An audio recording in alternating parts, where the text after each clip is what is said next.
So now that you have started to change your paradigm on how you should be interacting with children when it comes to their misbehaviors, you've now started to think, man, I really shouldn't be punishing for those social skills not being developed. I really shouldn't be punishing for those executive functioning skills not quite being there yet. I should really be building those up. How do you do that? And we'll definitely go into more of the brain research later, but I know many of you guys are just looking for some quick fixes. And I totally understand that as a classroom teacher. There are sometimes you just need something right now. So let's talk about that. I want you to begin to think about how each one of your interactions with children dovetails with the belief that they need to be taught a social skill. What I mean is this, is when you have a child that's having a misbehavior of some sort, whether it's just inattention, they're in somebody's personal space, they're being disrespectful, they're throwing, they're kicking, depending on the age of your child, those are some behaviors we may see.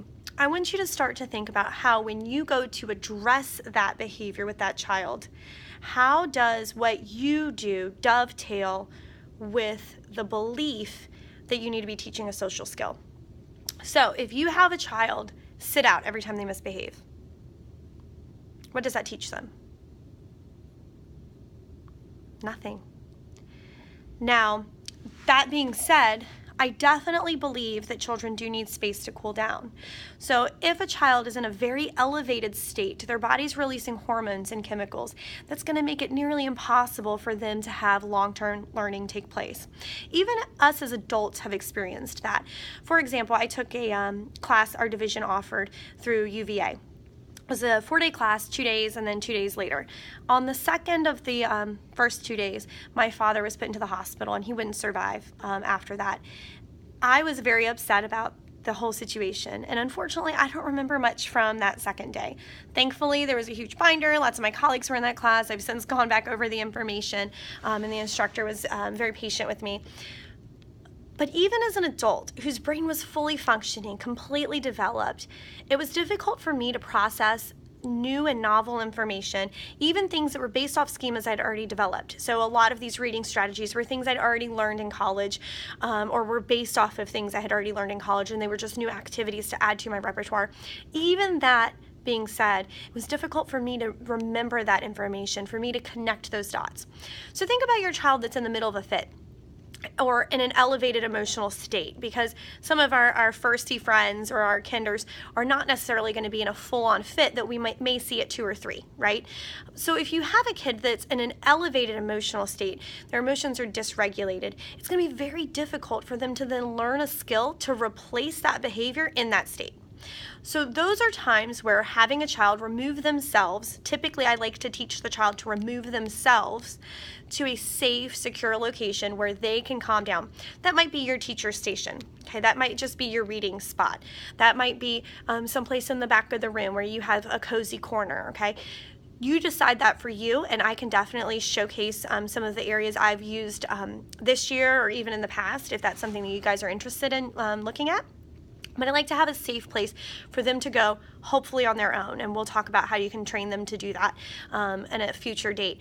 But you want them to go there and calm down. It is not a punishment, and when you begin to view it as a punishment, that's when you go sit there. That doesn't teach them to want to go there. We want them to go, wait a minute, I'm upset, I'm elevated, I need to go sit down. Once they've then calmed down, and you talk about things like, wow, I see your breathing's calmed down. We'll talk about all of that a little bit later, but you start to point out those physiological changes that's occurring, and you go, are you ready to talk? And that's when you get down on the child's level and you go, when you were really upset, you threw that puzzle. Let's talk about that. What can we do? Do you see how that's a little different than when you just go sit down, you're throwing? Are you ready to get back up and do a good job? Those don't give them the tools. So it's important that you remove them only when it's a safety issue, okay? And you remove them till they are calm themselves, okay?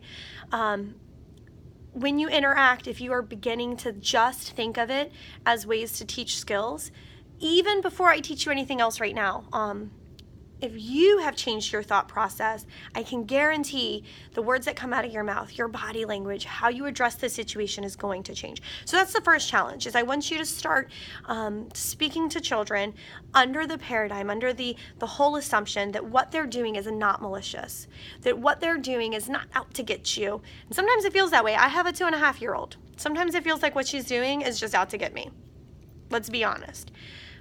But I know cognitively it's not. And the more you treat them as though what they're doing is because of where they are developmentally, the better your interactions will become. And it's really important, time after time, studies have shown that interaction between you and a child, that connectedness, that sense of belonging, look up some Maslow stuff, that sense of belonging and connectedness is really important to littles, okay? And you learn better from people you like. Right? So when you are looking at that misbehavior as something that you need to build up a skill on, you wouldn't punish them for not being able to read.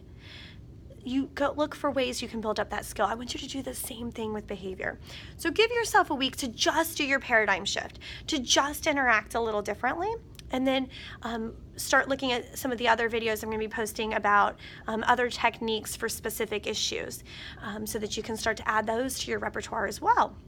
But I really think that you'll notice a difference just by changing how you view their misbehavior. Okay, so remember, we're viewing it in terms of they're lacking a skill, not in terms of they're doing anything malicious, okay? And I would love to hear your feedback on how that's working for you on any of my social media channels, okay?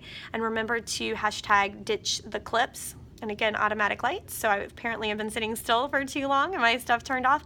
But definitely hashtag ditch the clips. I'm looking forward to seeing what you guys are using in your own classrooms. And I need to get moving so my lights come back on. Thanks.